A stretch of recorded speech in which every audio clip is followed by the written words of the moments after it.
bersama-sama menikmatinya.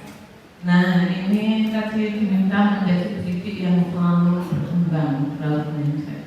Jangan tetap ini ngono kok aja. Nah, ini dalil. Kok lo kendang ya? Ngetop lo kendang. Nah, dalam surat Araf ya. Kalau Arabnya ini nanti biar takut subhanallah. Sesungguhnya Allah tidak akan mengubah keadaan suatu kaum hingga mereka mengubah keadaan yang ada pada diri mereka sendiri. Ya, kita tidak akan berubah menjadi lebih baik ketika kita tidak mau berubah, tidak mau mengubah diri kita. Kita akan seperti ini terus. SDT amal insani ya akan seperti ini terus. Guru-gurunya tidak mau berkembang, leading sessionnya tidak mau berkembang, akan tetap kotor, akan tetap tidak ini eye catching, didelok ini kuras. Ini kalau kita tidak memiliki pola pikir bertumbuh. Kemudian yang kedua, Quran surat Al-Insyirah. Fa'inna ma'al usri yusra. Karena sesungguhnya sesudah kesulitan itu ada kemudahan. Sesungguhnya sesudah kesulitan itu ada kemudahan. Yang mana tahun 2005 kesulitannya mencari murid pandai seperti itu. Sekarang sudah ada kesulitan. Tapi kan murid kita sudah 500 orang 3. Murid kita berapa? Mas Denin? Baru tak sebut 500 dikurangi 500 dikurangi 3 berarti berapa Mas Oke? 497.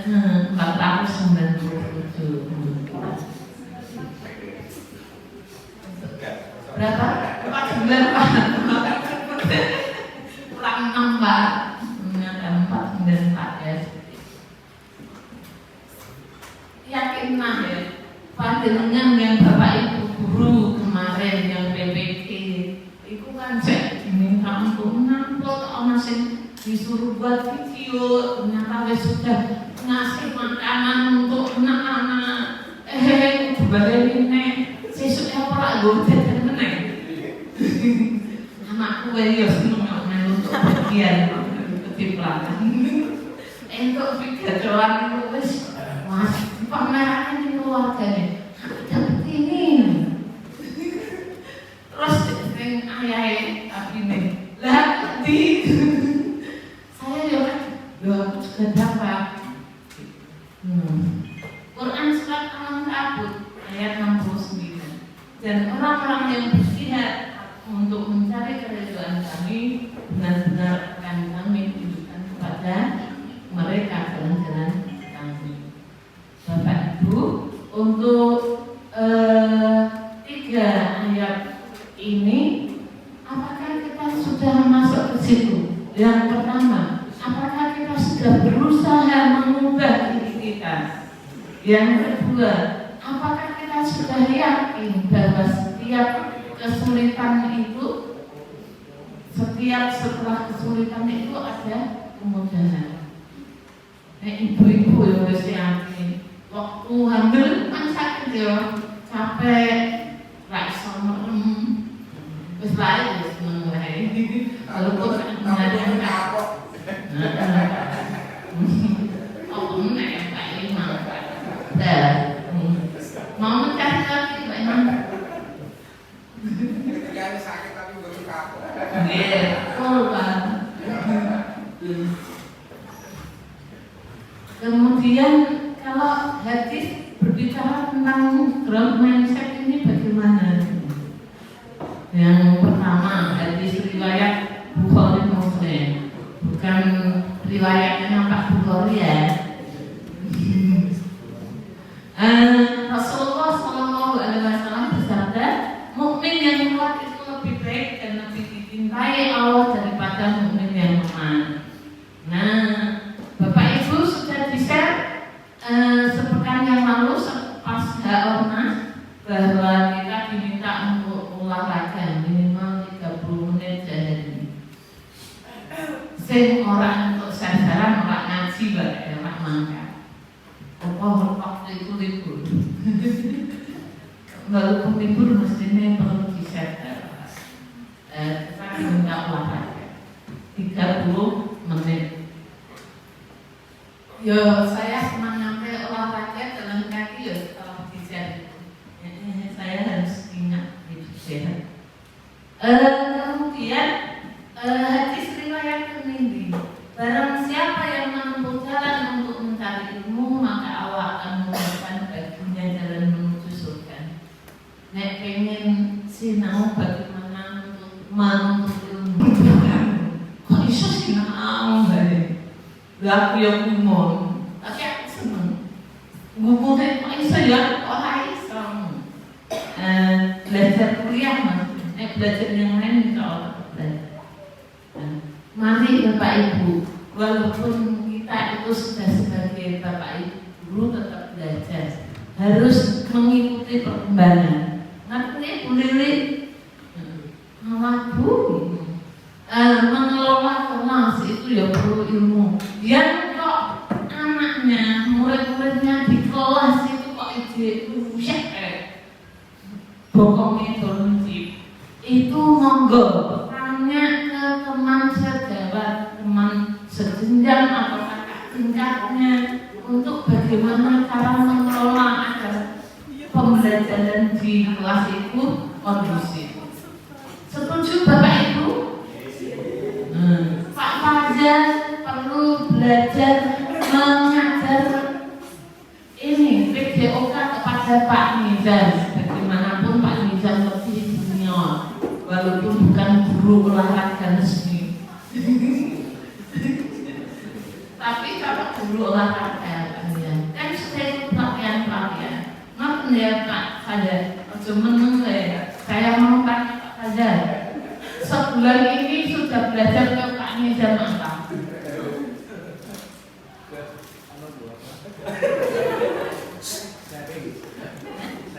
Sharing apa Pak?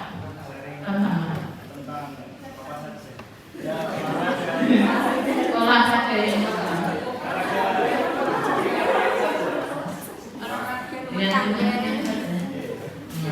dengan saya cuma Nizam apa?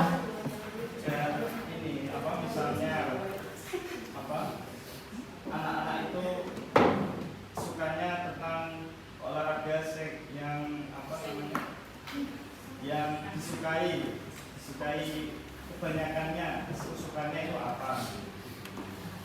Oh, bertanya ya. Malah kalau survei. Kalau ini coba Pak.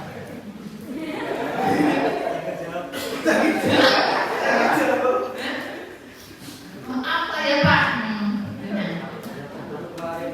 Kemarin saya tanya, ini kan ada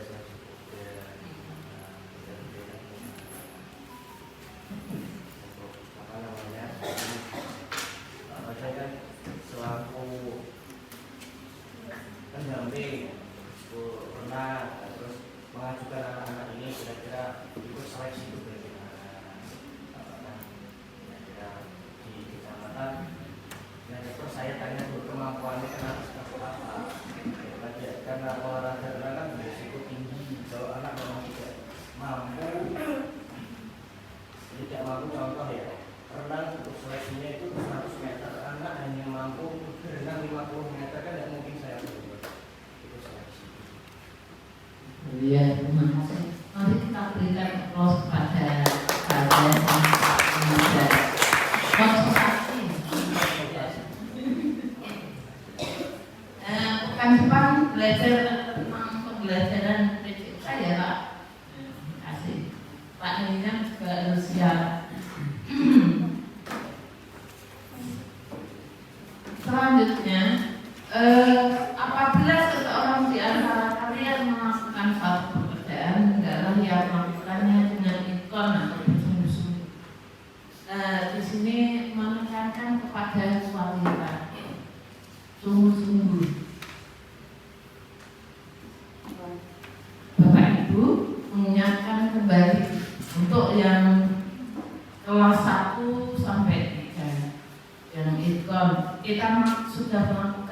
kebiasaan adat Islami sehari-hari. Sudahkah kita melakukan dengan ikon profesional?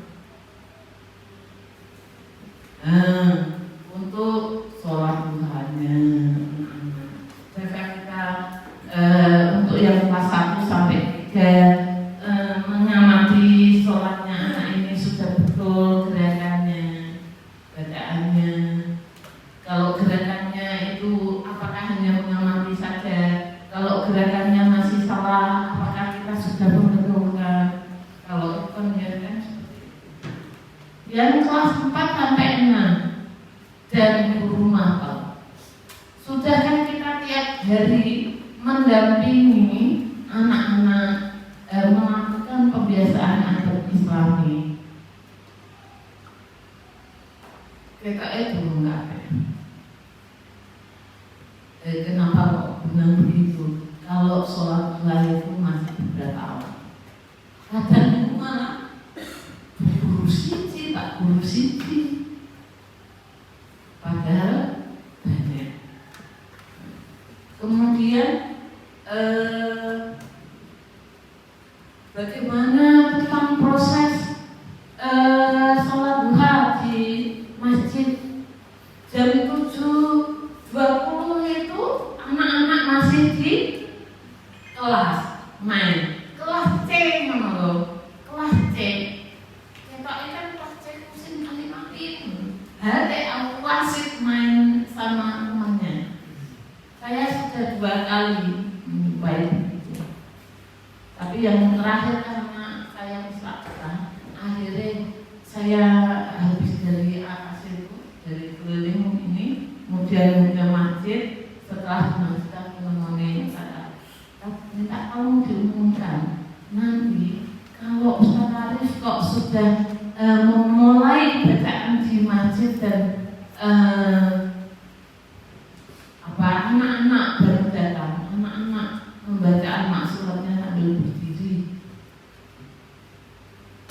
Tapi habis itu diumumkan anak-anak lumayan. Yang belum saya lakukan, saya mengingatkan untuk orang tua. Minta tolong diingatkan kembali dan Bapak Ibu wali kelas ngecek siswanya itu sudah masuk semua atau belum. Sekolah anak sing nelingsuk itu deh Bapak Ibu. Mari kita melakukan sesuatu dengan profesional.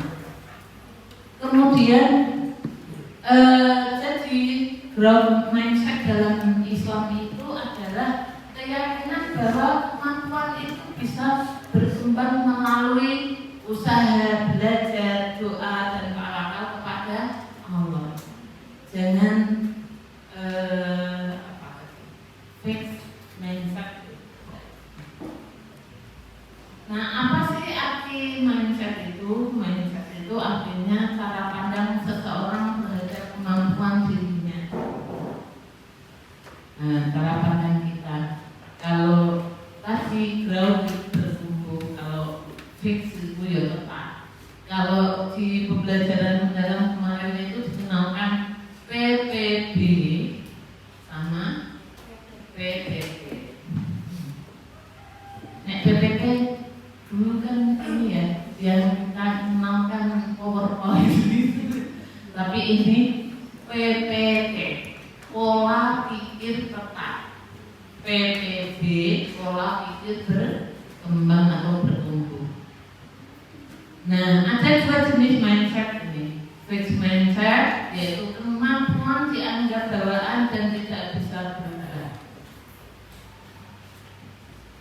Yang kedua, growth mindset yaitu kemampuan bisa berkembang dengan usaha dan belajar. Biar kan kita tidak bisa tulis baca loh, akhirnya bisa. Dulu saya juga tidak bisa mengajar di TK, menang observasi, melihat, tapi akhirnya bisa ngajak ngomong anak-anak. Sampai anak-anak sekarang ketemu kadang-kadang kok cara menyapanya kok sekarang ini. Ya, diri kuah juga mani kebelik kalau burungnya gitu.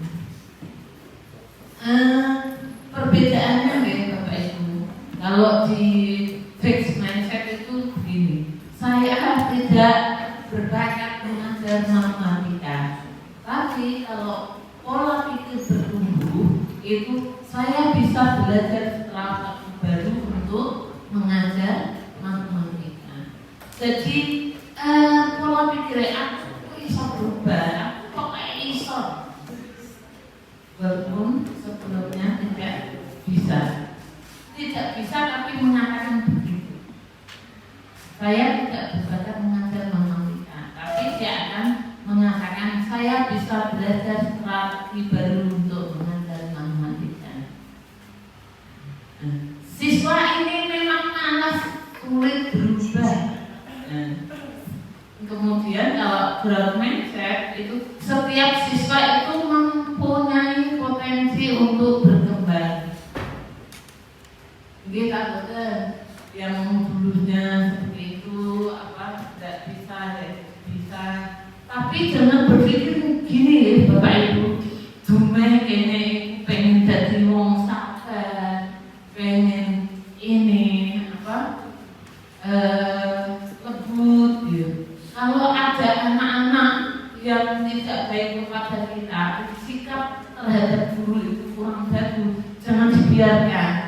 Misal dengan BPI itu kan melingkar, tapi kok ada anak yang berdiri atau bongkong membelakangi, ya diingatkan, diatur, Mas ada di sini. Saya menjumpai yang seperti itu baru saja kemarin. Jangan memiliki cara berpikir seperti itu. Yo kan tidak harus marah kan, Mas ada ke guru mosok. Nek coba di video dengan mengajar seperti itu, itu melingkar, jenis dibohongi, jenis di ini, terus anak sedikitku sikile dimulai diingkranake, maksudnya nih.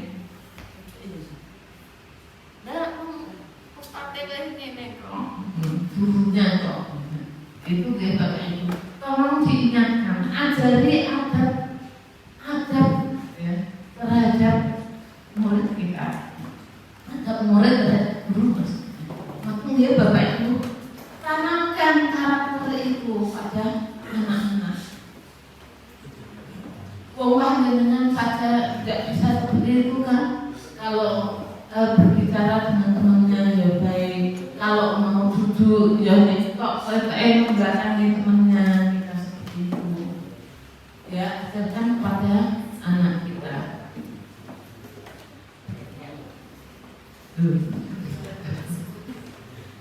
Kenapa sih perlu growth mindset? Karena guru itu adalah teladan bagi siswa. Siswa itu meniru pola pikir gurunya. Ada istilah Indonesia itu guru kencing berdiri, murid kencing berlari. Lalu kita tidak memiliki pola pikir bertumbuh, ya murid kita akan seperti itu. Kalau kita tidak mau belajar, tidak mau membaca, murid-murid kita juga begitu. Mari kita ajak anak-anak kita membaca ya, banyak membaca. Anak kelas 4 hari kemarin saya tanya, hari ini siapa yang sudah membaca selain pelajaran? Ada beberapa. Ada yang membaca komik, ada yang membaca novel, ada yang membaca ensiklopedia. Keren nggak? Dan kalau anak-anak kita, murid kita seperti itu semuanya suka membaca, kan jadi orang yang pintar-pintar. Tidak seperti saya, dia akan jadi lebih berkembang dan akan bisa memimpin bangsa ini dengan baik dan akan sukses ini. Yang kedua, membuka diri terhadap pembelajaran sepanjang hayat, karena kita sudah diajari oleh Rasulullah, tuntunlah ilmu sampai dari lahir sampai yang lahir. belajar walaupun sedikit tiap hari kita membaca. Untuk yang penting versi sopo belajar apa Pak Soket? Belajar cara menyapu. Iya, tadi Pak Imam sudah menyapu halaman. Cara ngepel yang bagus. Gimana tips ini membersihkan kata ini, belum ini agar tidak belum itu bagaimana? Nah, harus dibersihkan berapa hari sekali? Jangan sampai seminggu sekali ya Pak Soket. Nanti esok Senin tak belok kocone bagiannya Pak Soket ini bagiannya Pak Sama ya.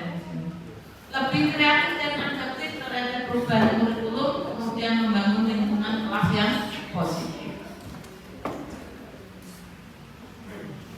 Nah, karakter guru dengan growth mindset apa ya? Yang pertama, tidak takut mencoba metode baru. Saya yakin ada rasa kadang itu pasti ada rasa takut. Bukan takut ya, kadang itu malah menghabiskan waktu, menyiapkannya harus lebih membutuhkan waktu. Tapi ya jangan begitu. Yang kedua, mari kita menerima kritik sebagai peluang untuk berkembang. Ada masukan Mbak Haris di kelas 5 di depannya ya, berarti itu 4P ya. Karena pakai itu mau kedong bergelombang. Masih ada nggak Pak? Masih ada nggak tuh ya? Ini layar. Nah, sudah diambil semua. Berarti tahun depan dianggarkan, dihitung berapa yang belum ada. Kemudian melihat tantangan itu sebagai kesempatan belajar. Yang keempat, memberikan umpan balik yang membangun. Dan yang terakhir, meyakini semua murid bisa berkembang. Yang dulu Pak punya murid yang sampai kelas 2 itu belum bisa baca, tapi ketemu Pak Mul itu bisa baca. Anak teman kita sendiri, anak perempuan, juga belajar dengan teman sebaya, cara main anak, ya Edi. Masih ingat Bu Edi yang ada di Mbak Nasya? Ya ada seperti itu anak-anak kita. Maka mari kita meyakini semua murid itu bisa berkembang karena kita sebagai guru. Dan apa yang kita pikirkan itu adalah doa. Allah itu sesuai prasangka hambanya. Mungkin yang batin saya iso. Mungkin teman saya itu pernah batin karena ada cowok-cowok berjejer. Dia itu ahwat waktu tahun 95 itu sudah berhijab besar gitu. Waktu itu saya malah masih pakai celana itu batin. Ini mau naik gunung itu berubah tenang. Itu baru batin bahwa semua lagi batin ngomong kok malah ibu ini nyari cowok-cowok temen itu ya. Nah, jadi kita harus memiliki persepsi yang bagus terhadap murid-murid kita. Nah, strategi kita bagaimana untuk menumbuhkan growth mindset? Ini berapa? Setengah 10. 15 menit lagi ya. Yang pertama itu mari kita ubah bahasa sehari-hari kita dengan menggunakan kata belum atau mungkin.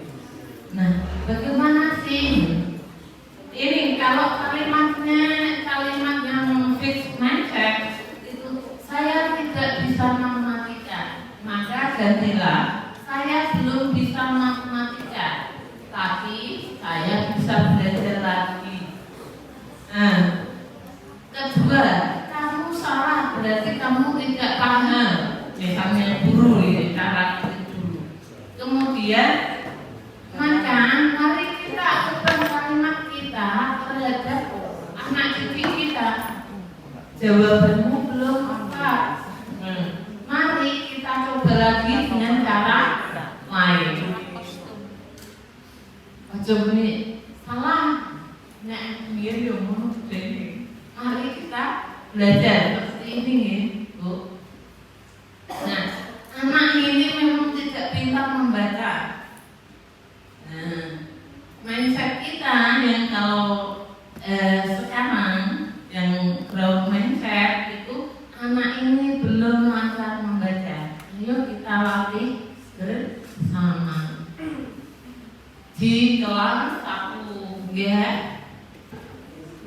Kemudian saya gagal berarti saya tidak berbakat. Orang itu. Saya belum berhasil, tetapi saya bisa mencoba dengan cara lain. Kemudian berikutnya misalnya seperti ini, nilaimu jelek, kamu tidak bisa. Mari kita ganti kalimatnya. Nilaimu belum sesuai harapan. Itu artinya ada ruang untuk berkembang.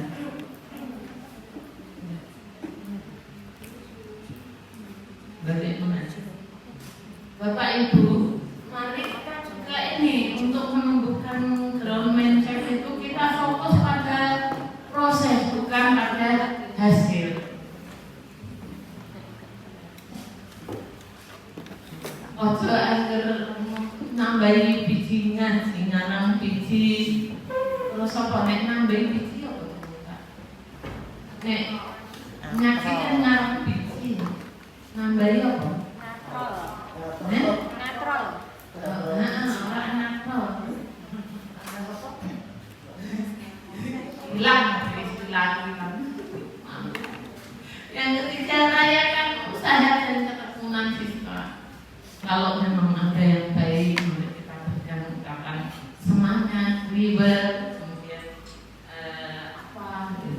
hadiah, dikasih bina, kemudian belajar dari kegagalan. Jadi ini waktu mengajar dengan pola ini anak-anak kurang sukses, mari kita dengan cara yang lain. Nanya nih siapa ya? Kita nanya nih murid kita yang belum berhasil mana kita pindah. Berarti tak berbeda. Maaf ya teman-teman. Dari yang kelima terus mengambil diri dengan pelatihan dan membaca.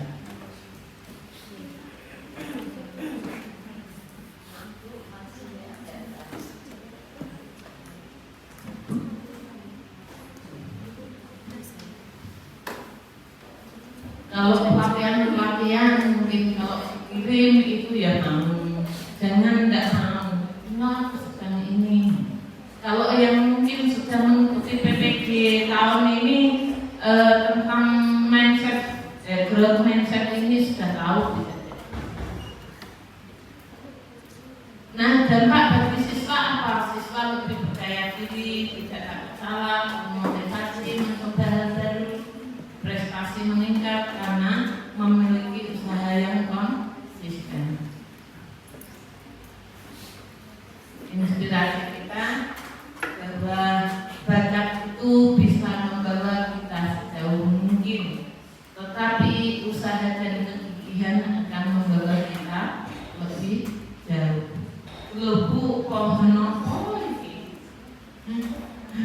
Ilustrasi ini bingung nah, kan memang dari hal yang kecil, dari benih, kemudian tumbuh tunas, kemudian sampai berkembang, kemudian berbunga, setelah berbunga baru berbuah.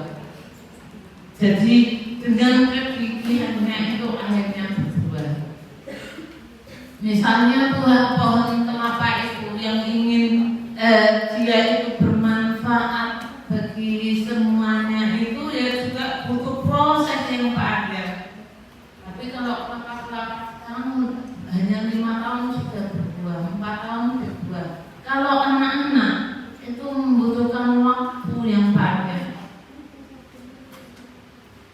Dan walaupun ya di ini belum begitu tampak di SD, tapi mari bersemangat dan senantiasa memiliki mindset bahwa anak ini adalah anak yang hebat, anak yang keren, anak yang solid.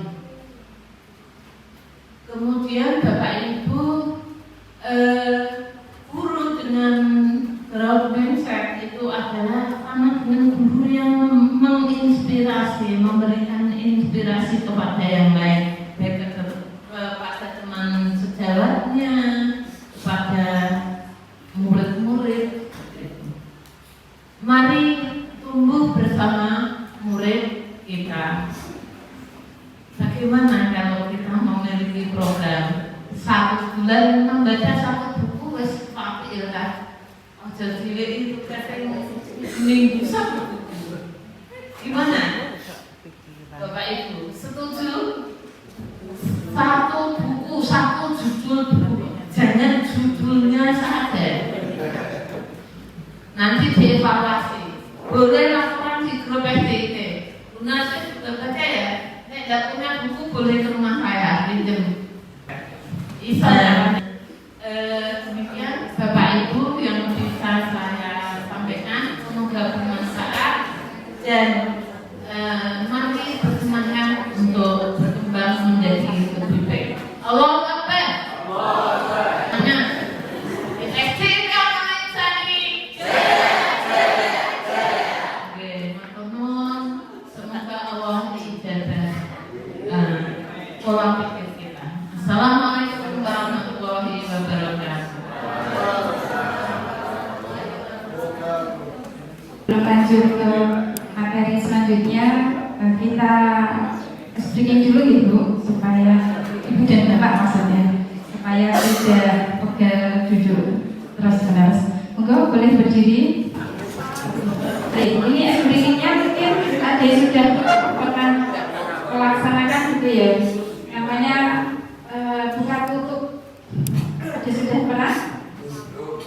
Belum, ya. Jadi nanti kita sambil melakukan gerakan ya Bapak Ibu, gerakan jari-jari kita. Jadi kalau saya bilang buka berarti dibuka, tutup berarti ditutup. Lagunya seperti ini. Buka tutup, buka tutup.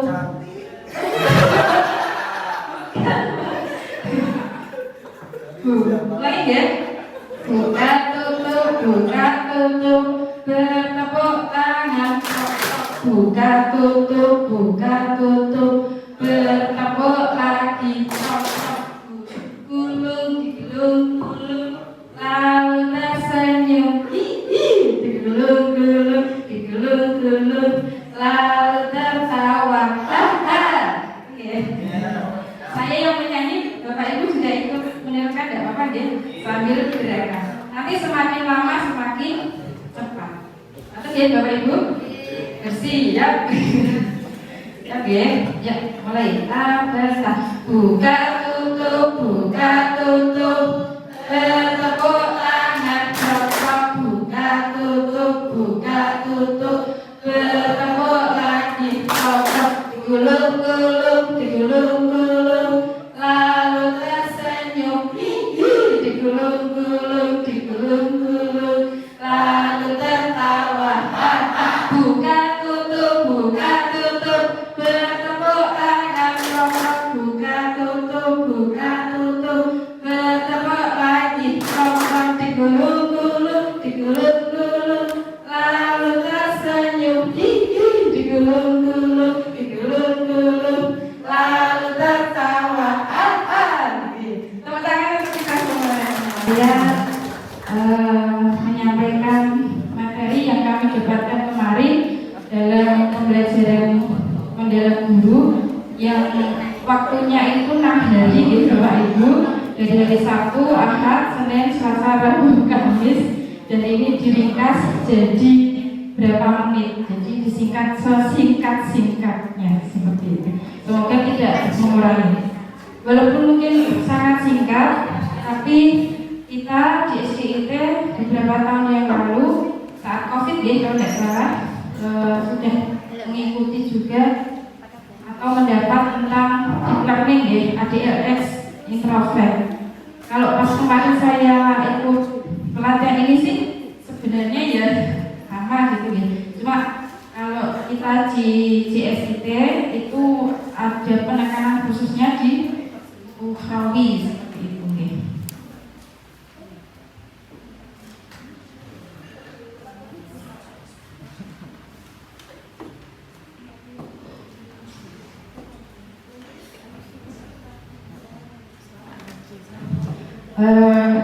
Untuk tujuan diseminasi kali ini, mungkin sebelumnya saya ingin ini dulu ya Bu, Bapak mengetahui dulu. Mungkin ada yang bingung apa diseminasi itu, karena dulu saya pas ada program PM ini, apa itu diseminasi? Mungkin saya butuh suara dari Bapak Ibu. Kalau menurut Pak Nurul, diseminasi menikah apa Pak?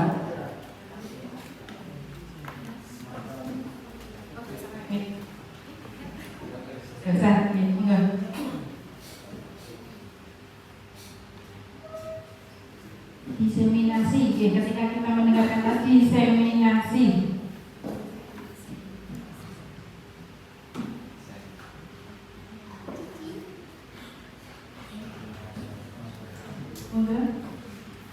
sepaham Pak Nurul apa ketika mendengarkan diseminasi?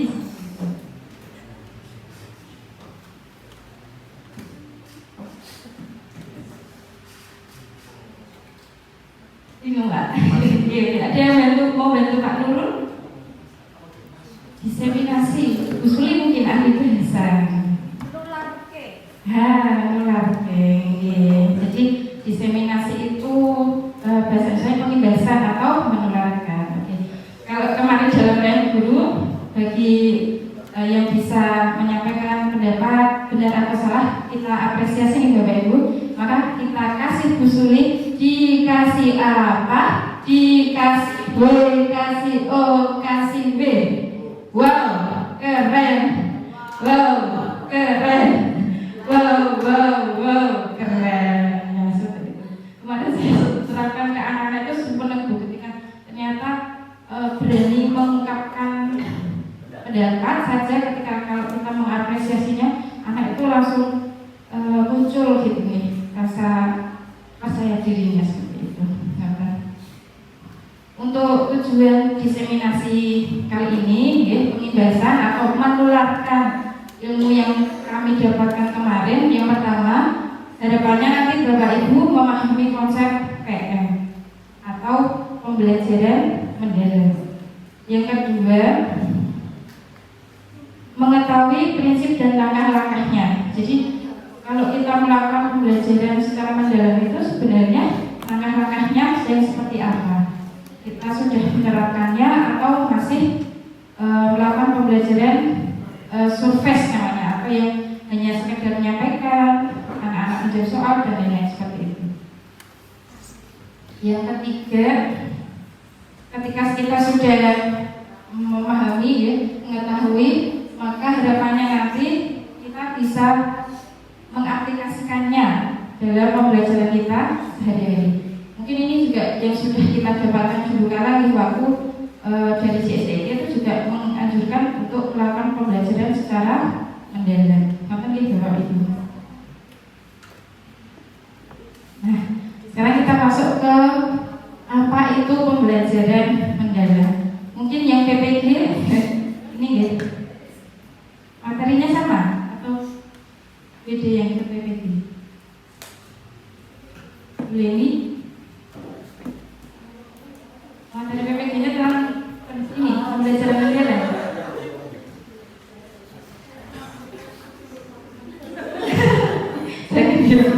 Jangan terus dilupakan, sakit nanti rasanya. Oke. Mungkin saya butuh jejak pendapat dari Bapak Ibu semua nih. Monggo silahkan disampaikan yang Ibu Bapak ketahui apa itu pembelajaran mendalam. Saya share ini ya Bu, link Padletnya di grup, mohon bisa diisi ya.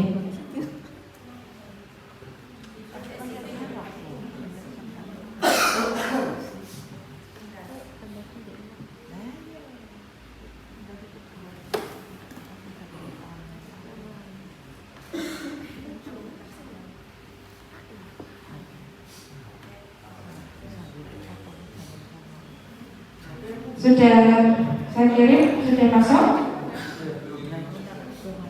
Mungkin dicek di grup SDIT. Ada link ya, mungkin bisa dibuka itu link Padlet kayaknya.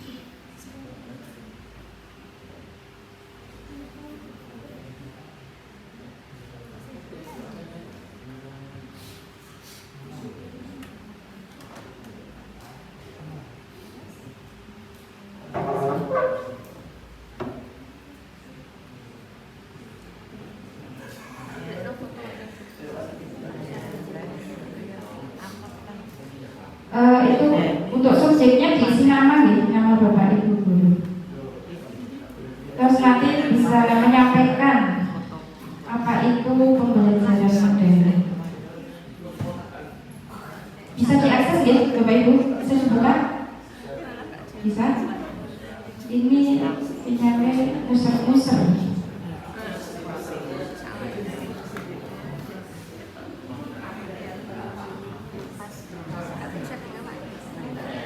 Sudah tidak mengirim? Oke, caranya ini klik yang Anda pantas. Nanti ada keluar subjek, terus ada kolom untuk menuliskan jawaban. Menurut Bapak Ibu, pembelajaran mendalam itu apa? Sesuai dengan pemahaman.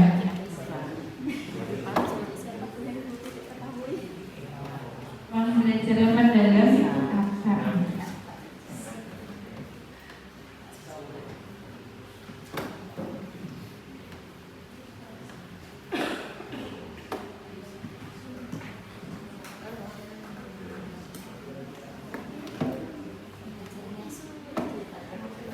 Apakah pembelajaran yang materinya sangat dalam seperti itu, moga disampaikan sepengetahuan Bapak Ibu semua.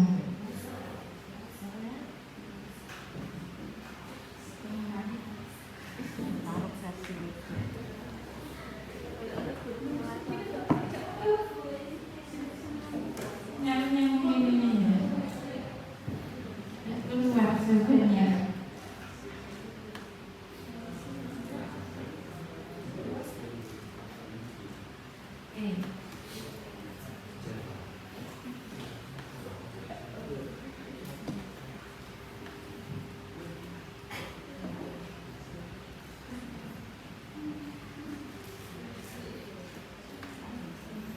Ya, yang baru masuk jawabannya Bu Yuski. Saya.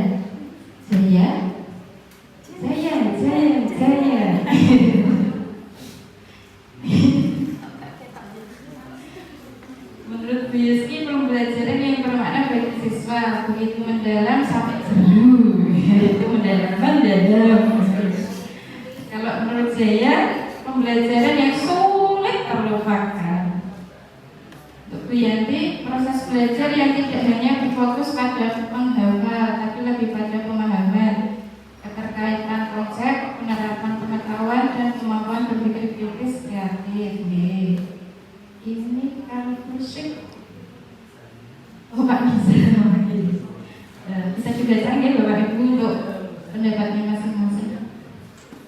Ya, mindful, joyful. Masya Allah, berarti Bapak Ibu di SDIT ini ya sudah bisa menyampaikan dan jawabannya sudah. Ya, terima kasih Bapak Ibu.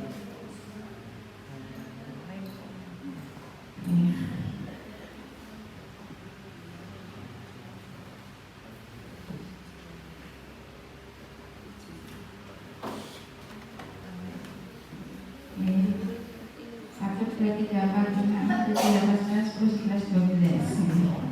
Monggo tidak apa-apa dicoba saja semuanya bisa menyampaikan isi pemikirannya tentang pembelajaran mendalam.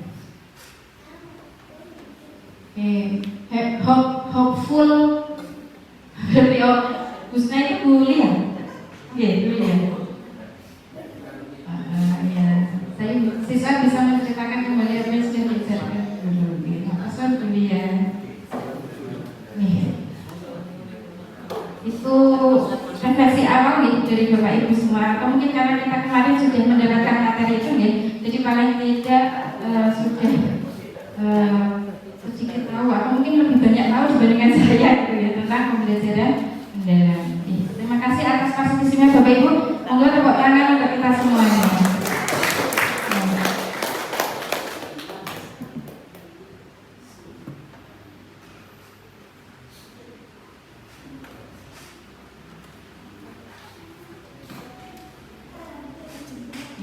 Jadi kalau menurut jadi kalau menurut definisinya pembelajaran mendalam merupakan pendekatan pembelajaran, jadi bukan kurikulum. Ketika kemarin kita menterinya baru, kita nyebut mungkin beberapa ada yang anggap nanti kurikulumnya baru, tapi ternyata yang baru yang diterapkan, yang diharapkan dalam pembelajaran yaitu pendekatannya, bukan kurikulumnya. Ternyata kurikulumnya masih sama, tapi untuk pembelajaran memakai pendekatan pembelajaran mendalam. Jadi dalam pembelajaran mendalam itu hilang pembelajaran yang menciptakan suasana belajar itu memuliakan siswanya. Di sana terjadi kesadaran, siswa sadar kalau dia memang sedang belajar, dan dalam belajar itu ada maknanya, kebermaknaannya, dan menggembirakan. Dan dalam proses tadi prinsip pembelajaran itu ada yang namanya olah pikir, olah hati, olah rasa, dan olah raga. Kalau ditampilkan dalam bentuk ini ya, apa yang namanya Ibu? Otak pikiran mungkin ya. Jadi pembelajaran mendalam itu di dalam pembelajarannya punya 3 prinsip: berkesadaran, bermakna, menggembirakan. Dan ada olah pikir. Olah pikir itu yang dimaksud di sini itu pembelajarannya memakai intelektual, supaya anak pintar gitu, berpikir sampai berpikir. Kalau olah hati, ketika kita melakukan pembelajaran itu nanti ada memunculkan empati, memunculkan nilai-nilai moral, seperti mungkin yang disampaikan Bu Yanti tadi ya. Kalau kita misalkan mengajar anak-anak mungkin yang masih butuh pendampingan lebih banyak, kita tidak langsung menjudge anaknya seperti itu. Kalau oleh rasa itu lebih ke pembelajaran itu bisa dimaknai dengan memunculkan estetika, keindahan atau seninya atau budayanya. Dan terakhir olahraga. Di sini bukan berarti itu semua pelajaran itu olahraga ya, tapi di dalam pembelajaran itu ada geraknya seperti itu. Dan goalnya, tujuan dari PM itu nanti anak-anak itu mencapai 8 dimensi profil lulusan. Mungkin ada yang sudah hafal 8 profil dimensi profil lulusan Bapak Ibu. Kalau yang kemarin berapa dimensi? 6 ya. Sekarang jadi 8. Nah, kita kenalan dulu apa saja itu. Nah, 8 dimensi profil lulusan. Yang pertama, keimanan dan ketakwaan terhadap Tuhan Yang Maha Esa. 2, kewargaan. 3, penalaran kritis. 4, kreativitas. 6, kolaborasi. 7 kesehatan, 8 komunikasi. Nah, supaya ini Bapak Ibu kita hafal, kalau anak-anak tuh suka, kayak saya ada lagunya gitu. Oke, mungkin bisa nyanyi bareng-bareng ya. Ada yang mau bantu saya menyanyi karena suara saya Suaranya kan enak. cuma bukan saat-saat mungkin bisa nyanyi bareng-bareng ya. Sambil gerakan ya, untuk berdiri bisa berdiri supaya lebih hafal 8 itu suaranya Pak.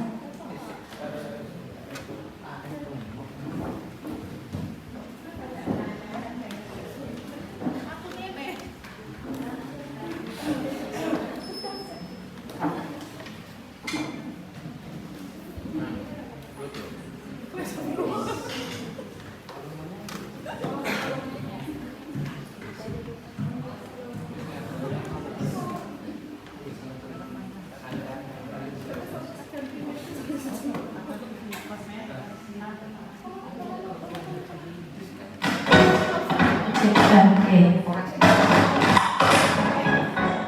Maaf ya, saya belum bisa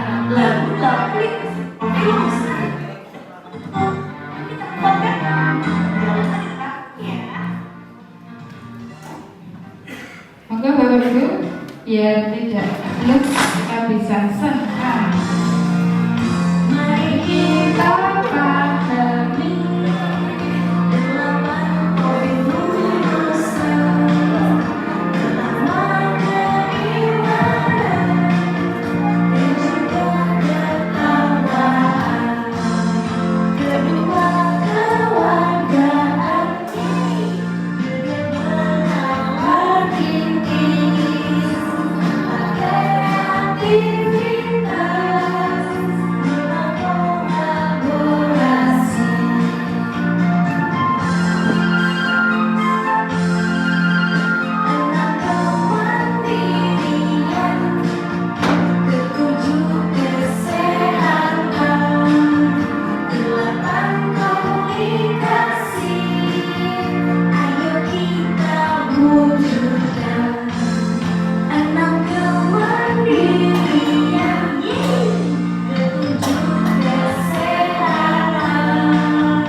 ini kan ke anak-anak juga, biar sama.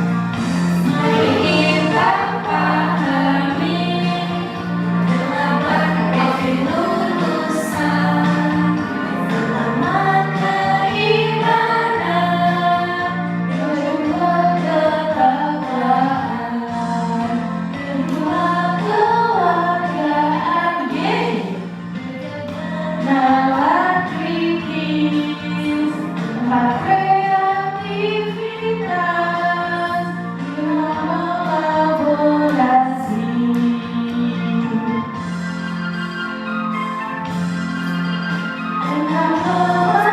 Kemandirian, tujuh kesehatan,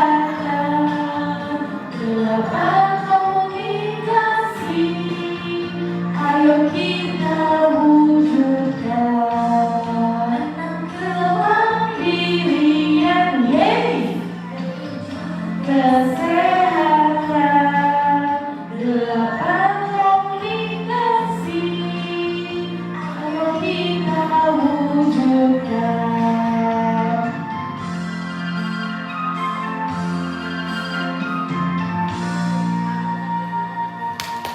Terima kasih Bu Bisa Bu Dian sudah membantu saya bernyanyi.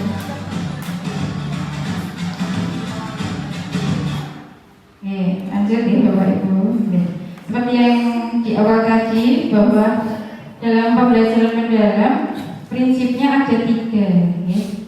Biasanya supaya hafal ada singkatannya. yaitu BBM. Apa itu BBM?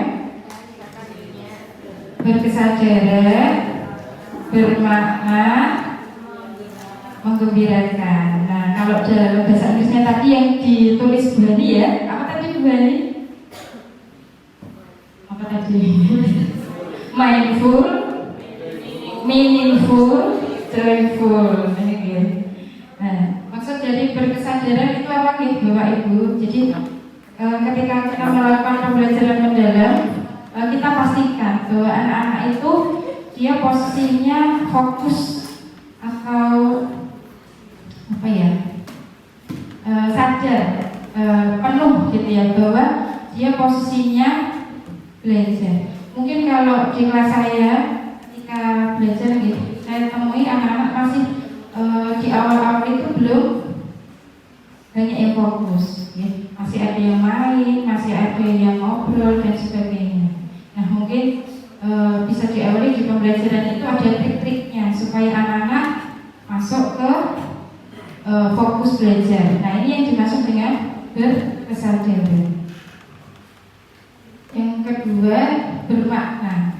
Jadi ketika kita melakukan pembelajaran, bermaknanya itu yang seperti apa? Jadi sebisa mungkin kita kaitkan materi-materi yang kita ajarkan dengan kehidupan sehari-hari. Kadang anak itu langsung nyaut gitu ya, apalagi kalau kalau matematika gitu kemarin masalah uang.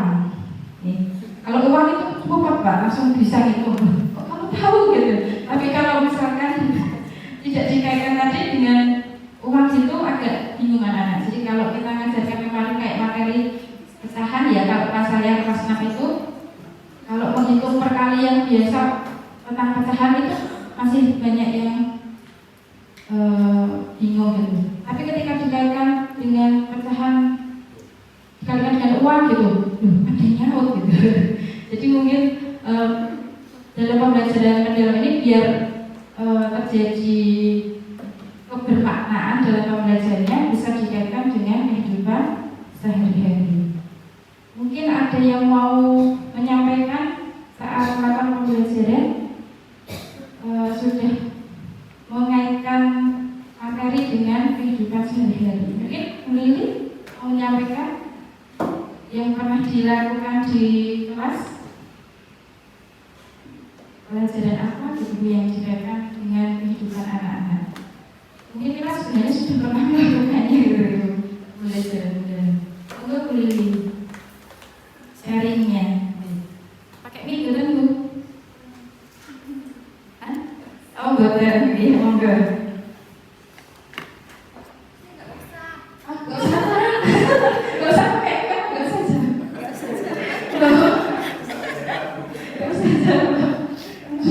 ada yang membantu saya mungkin sharingnya selama pembelajaran di kelas, materi yang diajarkan itu dikaitkan dengan kehidupan sehari-harinya. Bu Titi, ayo bantu dulu.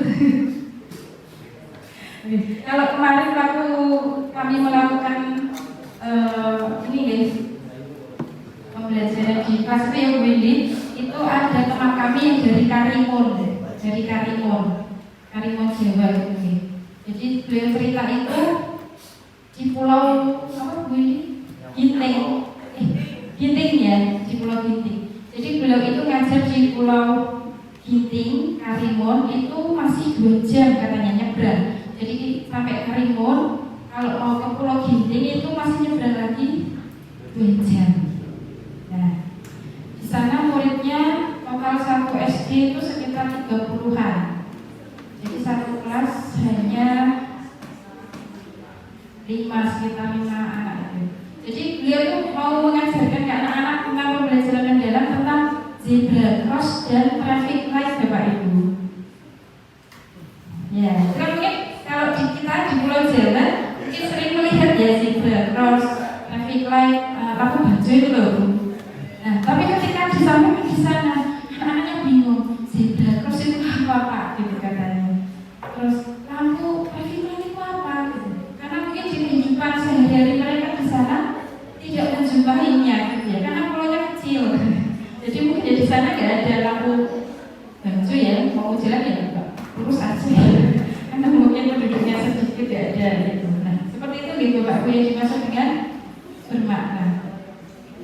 beliaunya harus cari sumber belajar yang banyak dari pelajaran. Yang berikutnya yaitu menggembirakan. Nah, menggembirakan itu yang bagaimana? Apakah yang seperti tadi hanya menyanyi, ataukah hanya bertepuk-tepuk? Sama buatan seperti itu enggak ya? Jadi pembelajaran yang menggembirakan itu jika dalam pembelajarannya banyak interaksinya dengan media belajar, dengan gurunya, dengan anak-anaknya gitu. Mungkin bisa pembelajaran dengan game seperti itu ya. Intinya dalam pembelajaran itu anak-anak bisa tertarik gitu ya. Rasa ingin tahunya muncul. Bahkan kalau bisa sampai memunculkan yang namanya aha momen. Aha momen itu apa? Sudah pernah mendengar untuk ini Bapak Ibu aha momen. Jadi aha momen itu ketika anak-anak belajar yang awalnya dia belum tahu sampai menemukan jawabannya dan bilang, oh ternyata begini. Nah seperti itu. Itu berarti dalam pembelajarannya sudah memunculkan sampai tercapainya aha momen seperti itu. Jadi kalau anak-anak mungkin Bu Ais ya, kalau tidak salah nih, saya pernah lihat statusnya pembelajarannya apa sih Bu? Kenapa Bu Ais yang anak-anak pada keluar itu?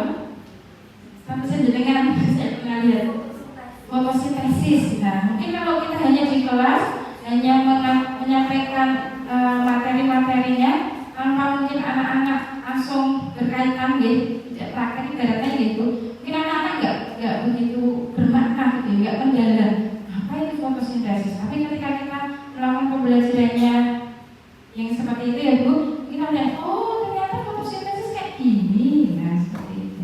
Atau mungkin kemarin pas saya pembelajaran bahasa Indonesia tentang membuat laporan pengamatan gitu ya. Kalau saya hanya menyampaikan amatnya kan begitulah. Kemarin saya praktek dan saya gitu Pak, saya tidak izin dulu tutup, tidak menyampaikan. Mungkin ada beberapa siswa saya yang tiba-tiba masuk kelas gitu ya, mau ini mengamati kelasnya dulu seperti itu. Jadi mohon maaf baru saya sampaikan sekarang. Jadi setelah melakukan itu, oh ternyata mengamati begini dan mereka memunculkan apa ya rasa pengetahuannya itu bisa disampaikan. Misalkan kemarin mengamati tentang rak sepatu kelas CIT gitu ya, dari kelas 1A, B, C, D, mereka diamati satu-satu per kelas gitu. Terus ketika kembali kelas, saya minta menyampaikan dan mereka bisa membuat kesimpulan Bu. Saya sampai kaget gitu ya, biasanya anak Bu kok nggak tahu kayak gitu ya. Tapi ternyata bisa menyimpulkan, oh ternyata ini ya Bu, rak sepatu di sekolah kita itu kebanyakan kurang rapi bilangnya anak itu, masih pada berserakan. Nah itu untuk kelompok yang mengamati rak sepatu. Terus ada yang mengamati tentang tanaman. Ini kemarin saya minta untuk mengamati tanaman. Itu kan ada kesimpulan dan syarat. Ada yang usul gitu, dituliskan di laporan pengamatannya itu. Itu loh Bu yang kelas atas dari kelas 5 sampai 5 kelas apa nih? 4A gitu. Itu harusnya itu diberikan tanaman di depan. Jadi nggak bawa saja yang ada tanamannya. Jadi mereka munculkan ide-ide itu seperti itu. Jadi mengamati lagi. Itu nih Bapak Ibu. Lanjut kita ke, nah setelah prinsip ke pengalaman belajar pada PM. Nah ini dulu saya waktu ikut pelatihan ini saya bingung pengalaman gitu ya. Yang kata pengalaman itu saya bingung menafsirkannya apa. Ternyata yang dimaksud di sini pengalaman itu proses belajarnya, tahapan proses pembelajarannya. Ibaratnya di RPP tahapannya itu apa aja gitu. Dan nanti insya Allah akan disampaikan Bu Windy gitu, untuk pengalaman belajar PM. Di sini hanya menyampaikan alurnya saja ya. Yang pertama dalam pembelajaran mandiri, alur yang pertama itu memahami. Jadi kita menyampaikan mungkin materinya, teorinya dan sebagainya. Kemudian ketika anak-anak sudah paham, kita bisa minta untuk diaplikasikan ilmunya itu. Nah setelah mereka melakukan proses pengaplikasian, terakhir kita melakukan yang namanya refleksi. Pak Diza ini PPT-nya tentang PM sudah. Oh, tidak mungkin sudah tahu gambarannya ya. Nanti untuk lebih jelasnya tahapan pengalaman belajar PM ada di RPP ya, akan disampaikan Bu Widi. Nah, selanjutnya setelah tadi prinsip pengalaman belajar, yang berikutnya adalah kerangkanya. Nah, kalau kita melakukan pembelajaran mendalam, kerangka itu ibaratnya apa ya? Kerangka, tidak kan juga ada ya. Tulisan itu. Oke, saya ganti dulu ya, putih mawar.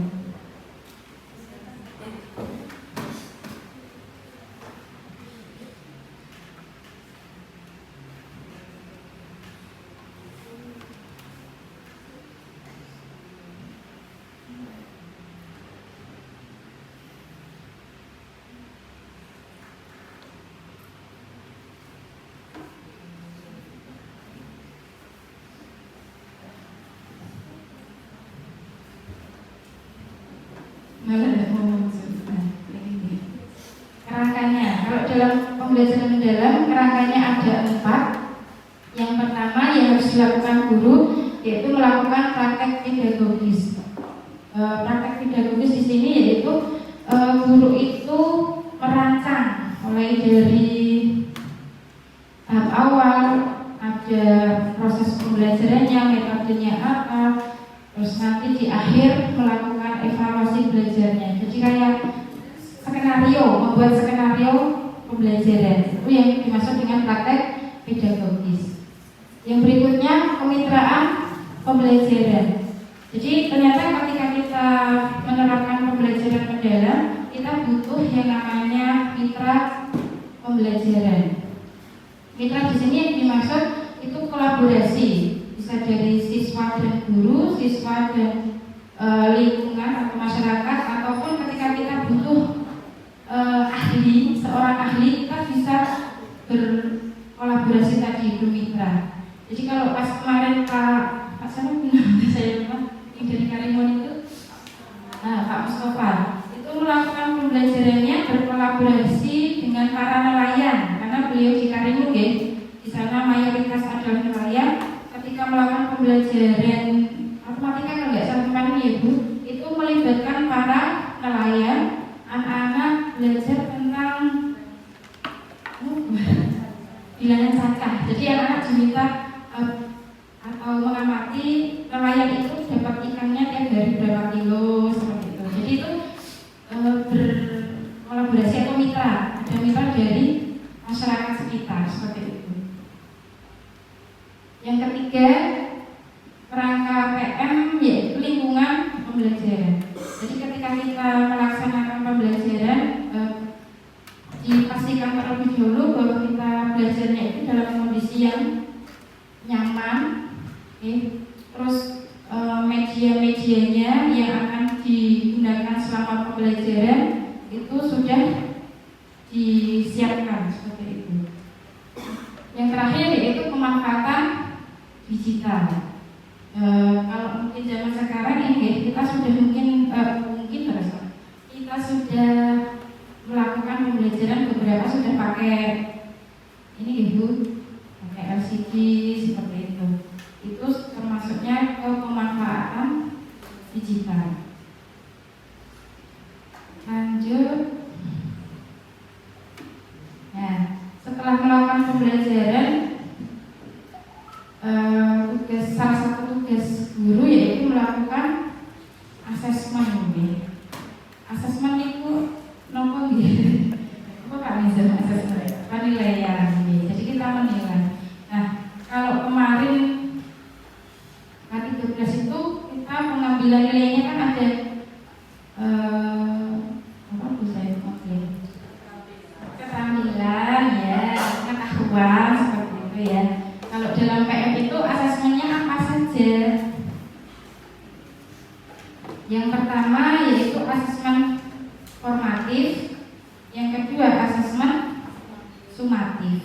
Ya, mungkin kita sering mendengar itu sebelumnya ada formatif dan sumatif. Kalau formatif itu penilaian saat pembelajarannya berlangsung, dan itu dibagi dua nih Bapak Ibu, assessment for learning dan assessment as learning. Kalau for learning itu berarti kita mengambil nilai kita yang ingin tahu sebenarnya anak ini sudah kita kasih pembelajaran itu sudah bisa atau belum, sudah bertambah belum ilmunya. Itu kalau penilaian for learning bisa dengan cara tanya jawab. Misalkan sudah dijelaskan ya, sudah melakukan aplikasi kata, refleksinya dengan asesmen. Kita tanya, apa yang kita sampaikan itu anak bisa tidak menyampaikan.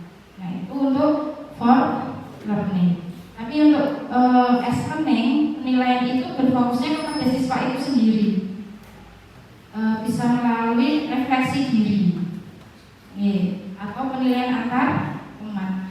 Beberapa buku itu sudah mencantumkan refleksi diri biasanya gitu Pak Ibu. Kalau kita gunakan itu bisa sebenarnya. Beberapa buku, tidak semua buku paket yang kita pakai itu ada, tapi saya menemukan ada yang bentuk refleksi as learning-nya, bisa checklist gitu ya, atau penilaian antar teman seperti itu. Itu untuk penilaian formatif. Jadi dilakukan selama proses pembelajaran.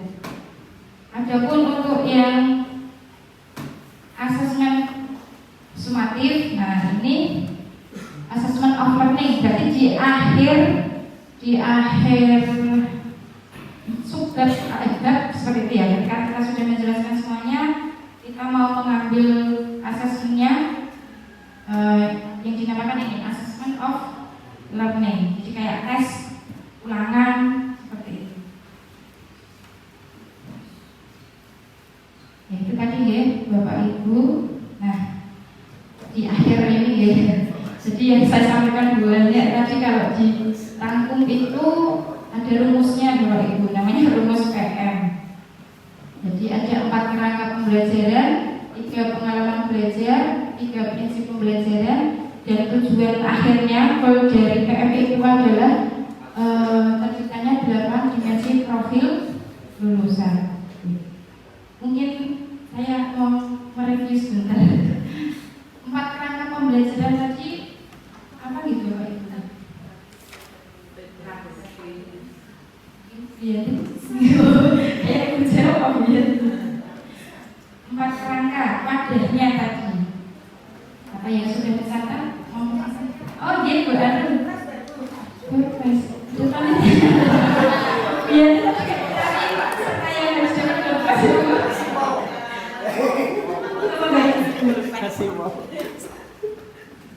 yang pertama praktek pedagogis, yang kedua kemitraan pembelajaran, yang ketiga lingkungan pembelajaran, dan yang keempat pemanfaatan digital. Dikasih apa? Dikasih B, kasih O, kasih B. Keren, wow, keren, wow, keren. Lanjut, kalau pengalaman belajar tahapannya selama pembelajaran itu apa saja? Ada yang mau menyampaikan? Pak Mazhar? Kayaknya mau ngomong. Apa Pak? Pengalaman belajar ketika kita melakukan PM, pembelajaran beneran. Tahapannya tadi ada 3 nih.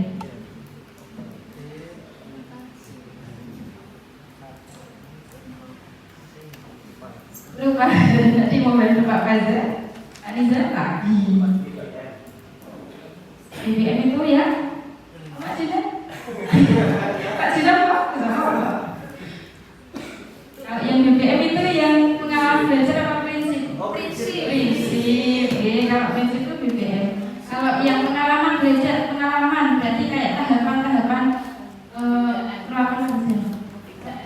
3M, kenapa BNT? Memahami, mengaplikasikan, terakhir merefleksi. Oke, tepuk tangan. Kemudian dikasih apa? Dikasih B, kasih O, Wow, keren. Wow, keren. Wow, keren. Oke, yang terakhir 8 dimensi profil lulusan. Namun saya juga belum hafal yang dinyanyikan tadi nggak Bapak Ibu. Nah, jadi itu pembelajaran mendalam supaya kita lebih paham itu konsepnya bisa dirumuskan jadi 4, 3, 3, 8. Oke. Supaya hafal ada tepuknya Bapak Ibu. Kerangka belajar ada 4, pengalaman belajar ada 3, prinsip pembelajaran disingkat PPM, dimensi profil lulusan ada 8. Belajar adalah Yes. Ulangi ya, nanti bareng-bareng. Biar hafal. Tepuk, ini namanya tepuk PM. tepuk PM. Tepuk. Kerangka Pembelajaran ada 4, pengalaman belajar ada 3,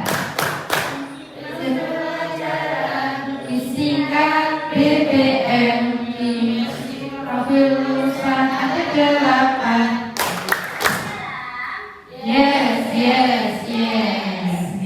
Tepuk tangan teman-teman. Sekarang apa ini ya? Refleksi ya. Dari yang saya sampaikan tadi, saya butuh refleksi dari Bapak Ibu semuanya ya. Seperti tadi, monggo bisa diisi refleksinya di Padlet. Saya share linknya di grup ya.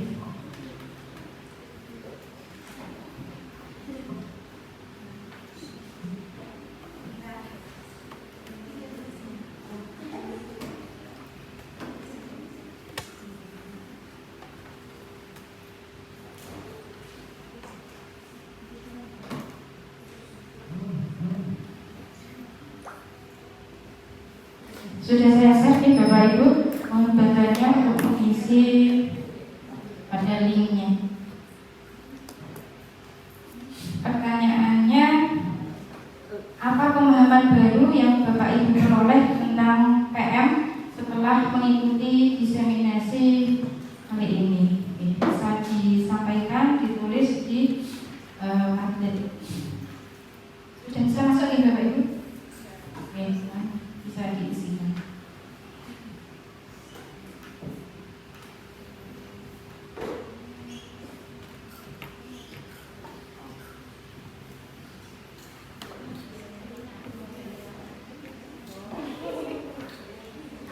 Ada yang mau menyampaikan secara lisan yang sudah diperoleh ilmunya pada kesempatan kali ini tanpa harus ketik-ketik. Ini fokus ketik semuanya di monggo bisa fokus on.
Yuski. So,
Masya Allah, sebenarnya.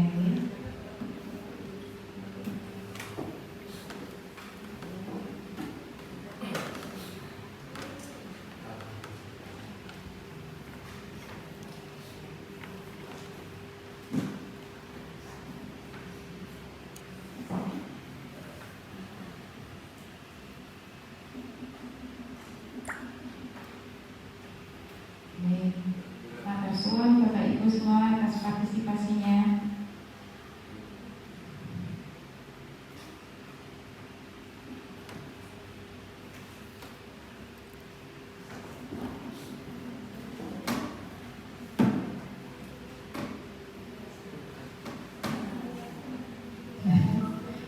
Ini yang unik ini sebenarnya.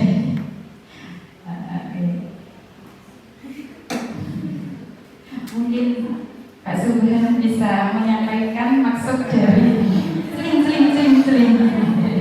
Monggo masuk.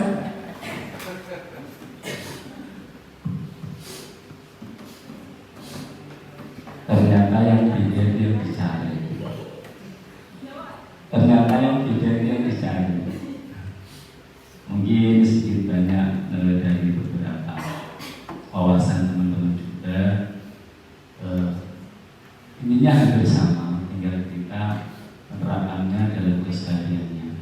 Substansi dari pembelajaran itu sendiri, gimana tumbuh kembang kita untuk berproses belajar ataupun mengajar kepada peserta didik, sehingga dengan tumbuh kembang itulah muncul ide atau gagasan atau inovasi yang bisa bermanfaat atau bermaslahat untuk kita semua. Untuk Pak Subhan. Oh Pak dikasih DUW Pak. Tapi ini anak semua lagi Pak bisa jawab gitu. Bu dikasih apa Bu? Yuk kasih apa? Dikasih W, kasih W itu semua banget. Ya, mungkin itu yang bisa sampaikan dalam materi diseminasi PM. Selanjutnya untuk lebih memahami lagi seperti apa pembelajaran PM dilanjutkan oleh Ibu Windy. Karena dari saya sekian. Ketika ada salah dari saya, semoga yang saya sampaikan ini bermanfaat. Wassalamualaikum warahmatullahi wabarakatuh. Oke, saya mulai ya Bapak Ibu. Assalamualaikum warahmatullahi wabarakatuh. Nah, di sini saya mendapatkan bagian untuk menjelaskan cara membuat perencanaan pembelajaran mendalam. Perencanaan pembelajaran mendalam itu apa sih Bapak Ibu? itu sama saja dengan RPP, dengan modul ajar, itu sebenarnya sama, cuma hanya istilahnya saja yang diubah.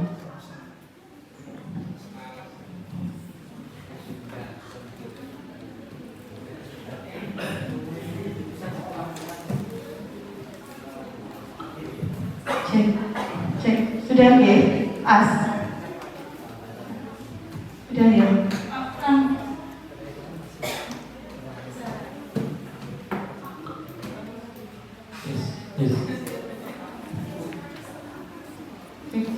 Oke, terima kasih ya Pak Taufik. Oke, Bapak Ibu, di slide yang pertama, di sini kita akan melihat tujuan dari kegiatan. Tujuannya apa sih kok saya berada di depan sini? Apakah hanya sebagai pajangan atau akan menjelaskan sesuatu yang akan membuat kita bertambah pengetahuan? Nah, di sini Bapak Ibu, tujuan dari kegiatan saya ada di depan sini yang pertama yaitu untuk meningkatkan pemahaman guru terhadap pendekatan pembelajaran mendalam. Kalau di depan sini tulisannya tidak jelas, untuk materi saya, untuk PowerPoint saya sudah saya share di grup SDIT. Mungkin bisa dilihat agar bisa lebih fokus dalam memperhatikan. Takutnya kalau tidak jelas nanti jadinya rosol-rosol. Di sini tujuannya ada 3 Bapak Ibu, saya bikin 3 saja. Yang pertama yaitu meningkatkan pemahaman guru terhadap pendekatan pembelajaran mendalam. Yang kedua yaitu merancang perencanaan pembelajaran mendalam sesuai dengan kerangka pembelajaran mendalam. Yang ketiga yaitu mendorong pembelajaran yang berkesadaran, bermakna dan menggembirakan bagi murid. Seperti tadi yang disampaikan Bu Emi, prinsip pembelajaran mendalam ya, BPM. Selanjutnya, nah, mungkin ini yang biasanya akan menjadi pertanyaan, perbedaan dan persamaan. Yang pertama saya jelaskan di sini persamaannya. Persamaan format RPM. RPM itu apa Bapak Ibu? Rencana pembelajaran mendalam. Nah, bedanya persamaannya apa sih dengan modul ajar itu? Nah, persamaannya, jadi keduanya sama-sama menggunakan kurikulum merdeka. Jadi pembelajaran mendalam itu bukanlah sebuah kurikulum yang baru. Sebenarnya itu masih dalam satu kurikulum merdeka, hanya dirubah sedikit saja.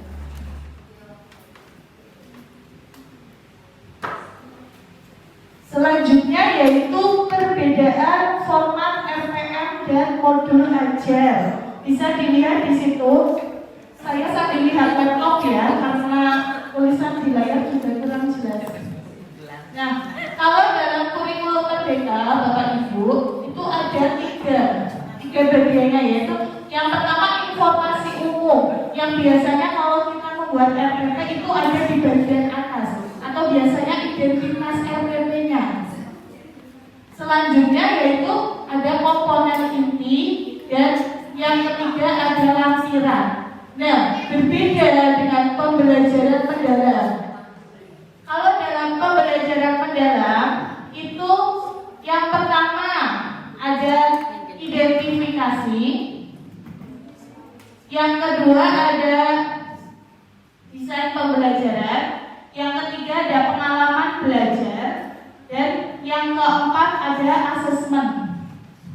Nah, ini perbedaannya dari kurikulum merdeka dan pembelajaran mendalam, supaya tidak ada lagi yang bingung sebenarnya bedanya apa sih Bu Windy, kok diganti-ganti terus. Sebenarnya sama saja, hanya perumpamaannya saja yang berbeda.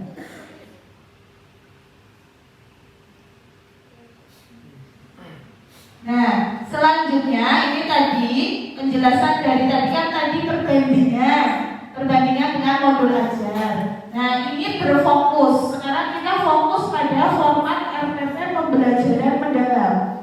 Nah, pembelajaran mendalam itu formatnya ada 4. Yang pertama yaitu identifikasi dimensi profil lulusan yang tadi yang ada di 8 itu, yaitu dengan cara yang pertama mengidentifikasi kesiapan peserta didik, yang kedua memahami karakteristik materi pelajaran, yang ketiga menentukan dimensi profil lulusan. Nanti akan kita bahas, nanti akan saya tunjukkan RPP-nya biar lebih jelas lagi. Bisa dibaca sendiri nih Bapak Ibu di itu. Di sini juga tulisannya kurang jelas soalnya. Nah, selanjutnya ada desain pembelajaran mendalam. Nah, di situ ada cara-caranya. Oke, kita lanjut saja ya. Nah, di sini dijelaskan bagian identifikasi. Apa sih Bapak Ibu identifikasi? Yang pertama yang harus kita lakukan pada poin identifikasi, yang pertama yaitu dalam bagian peserta didik.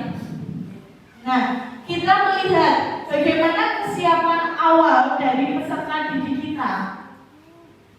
Bagaimana pengetahuan mereka, minat mereka, latar belakang mereka, dan kebutuhan apa sih yang mereka butuhkan kira-kira dalam pembelajaran yang akan nanti kita buat. Selanjutnya yang nomor 2 yaitu materi pelajaran. Jadi sebelum membuat rancangan pembelajaran, kita melihat materi apa sih yang akan kita buat. Itu bisa dilihat dari jenis pengetahuannya, terus relevansi, tingkat kesulitan dan integrasi nilai. Yang ketiga, nah ini yang baru ya, yang berbeda dari modul ajar. Ini yang terbaru yaitu dimensi profil lulusan Bapak Ibu. Jadi kita juga harus melihat bagaimana dimensi profil lulusan yang akan kita pilih. Jadi dari 8 dimensi profil lulusan itu Bapak Ibu, sebelum membuat rancangan pembelajaran, kita bisa memilih memasukkannya dalam rancangan pembelajaran yang akan kita buat. Selanjutnya,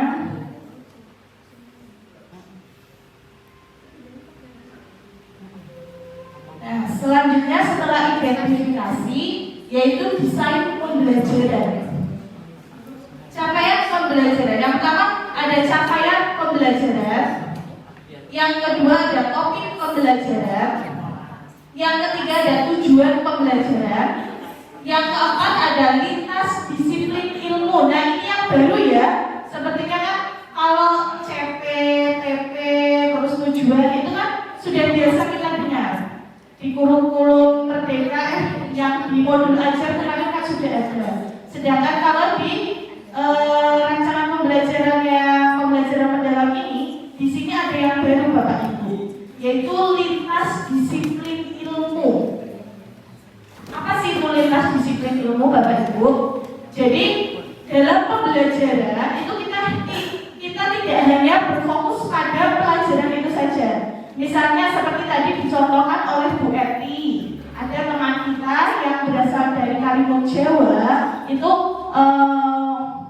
melakukan pembelajaran mata pelajaran matematika itu berkolaborasi dengan pelajaran lainnya. Misalnya bisa mungkin dengan pelajaran bahasa Indonesia, mungkin dimasukkan bagian pelajaran wawancara. Wawancara itu kan masuknya pelajaran bahasa Indonesia, tapi bisa dimasukkan dalam pembelajaran matematika. Misalnya wawancara kepada nelayan setempat, kira-kira berapa banyak ikan yang mereka dapatkan dalam satu hari. Nah, selanjutnya ada praktek pedagogis. Yang ke-6 lingkungan pembelajaran. Yang ke-7 pemanfaatan digital. Dan yang ke-8 kemitraan pembelajaran. Kemitraan pembelajaran kalau tadi dari kisah yang diceritakan Bu Eti, mitranya bisa dengan nelayan. Nah, kalau dalam lingkungan kita di SDIP Amal Insani Jepara yang biasanya kita lakukan kemitraan pembelajarannya yaitu dengan orang tua atau wali murid. Oke, Bapak. Biasanya apalagi kalau di kelas bawah, Bapak Ibu, nuwun Ibu, asik kita mengkomunikasikan apa yang terjadi dengan anak didik kita di sekolah kepada wali murid. Nah, itu termasuk dalam kemitraan pembelajaran. Atau kalau di sekolah kita biasanya ada outing. Nah, outing itu Bapak Ibu itu termasuk kemitraan pembelajaran. Misalnya dulu saya di kelas 4, saya mengunjungi sentra gamelan, sentra kesenian gamelan. Itu kan kita bekerja sama, berkolaborasi dengan bagian kesenian gamelan.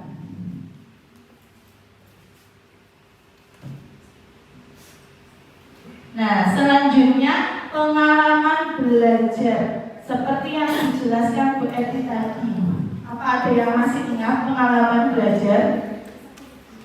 Pengalaman belajar itu adalah proses pembelajarannya.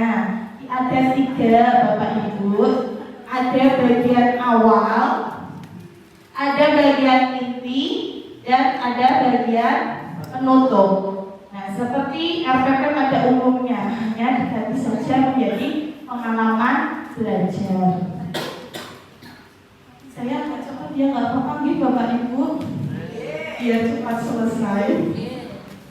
Selanjutnya yang terakhir yaitu asesmen pembelajaran. Asesmen itu tadi kata Pak Nizam adalah penilaian. Di setiap pembelajaran pasti ada asesmennya. Nah, asesmen itu ada yang berupa asesmen as learning, asesmen for learning, dan asesmen of learning atau biasa disingkat dengan AFO. Supaya lebih mengingat, supaya mudah diingat, ini kemarin sama pemateri saya itu disingkat jadi AFO, yaitu yang pertama as learning. Itu biasanya berada di awal pembelajaran. Ya, pembelajaran dengan teman sejawat. Bagaimana kita melihat, bagaimana teman-teman kita melihat diri kita, itu as learning. Kemudian kalau for learning itu dilakukan saat proses. Biasanya bisa dengan kerja kelompok. Pokoknya pembelajaran yang dilakukan saat proses terjadi itu disebut dengan for learning. Nah, yang ketiga ada of learning, yaitu hasil pembelajaran dan tindak lanjut. Biasanya kalau di kita itu dilakukan dengan cara tes sumatif ya. Itu di akhir pembelajaran biasanya, atau mungkin dengan PR itu bisa juga. Nah, selanjutnya setelah mendengar penjelasan perbedaan dari rancangan pembelajaran mendalam dan modul ajar, sekarang kita siap membuat RPP pembelajaran mendalam. Tenang saja, tidak saya suruh buat Bapak Ibu. Waktunya ini nanti beneran sampai jam 5 ini kalau saya suruh membuat RPP.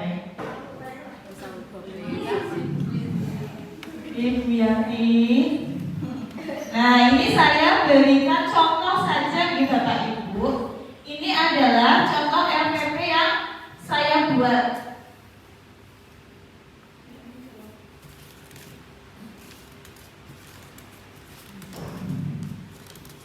Ini kenapa ya? Enggak muncul ini ya. Apa masih loading? Iya. Lama loadingnya. Kita ganti laptopnya kode Bu Yanti. Siapa tahu nanti dibelikan dari sekolah. Saya aja Pak dulu. Oh, Bu. Kalau gitu saya minta juga ya ke Pak Juna. Beda orangnya.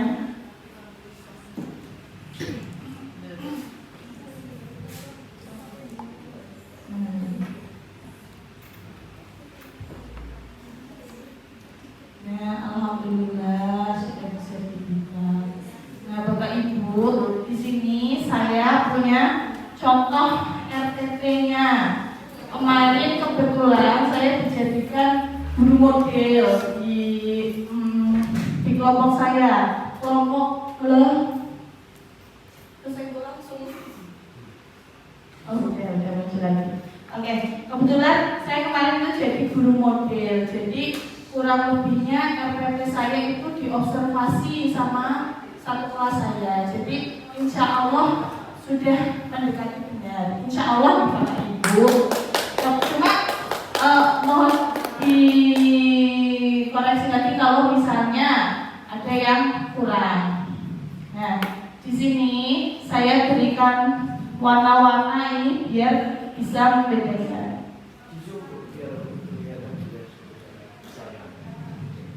Sudah saya share, belum ya yang ini ya, maaf. Ayo, belum saya share kalau yang ini. Ayo silahkan. Sudah kelihatan belum Mbak? Belum. Tambah lagi kurang sedikit. Sudah? Oke, ini adalah contoh modul ajar atau RPP yang saya buat Bapak Ibu. Yang pertama, seperti halnya RPP atau modul ajar yang biasanya kita buat, itu yang jelas yang pertama harus ada informasi umum atau identitas modulnya. Ini saya ambil format RPP-nya itu dari yang di-share sama Bu Yanti di grup wali kelas. Pernah itu Bu Yanti nge-share Google Drive itu isinya tentang modul ajar pembelajaran mendalam. Nah, ini formatnya saya ambil dari situ, kemudian saya edit beberapa sehingga sama dengan yang saya butuhkan di kelas. Nah, yang pertama di sini seperti biasanya ada informasi umum Bapak Ibu. Kalau dari format itu ada nama penyusun, satuan pendidikan, tahun ajaran, mata pelajaran, jenjang kelas fase, bab atau topik, dan alokasi waktu. Nah, di sini saya beri warna oranye untuk bagian identifikasi muridnya. Di sini ada beberapa poin. Poin ini juga formatnya dari RPP yang bisa dibayani dan ada juga yang saya edit menyesuaikan dengan arahan dari pemateri saya. Di sini ada pengetahuan awal. Kemudian ada minat. Minat di sini kita melihat minatnya anak didik kita apa.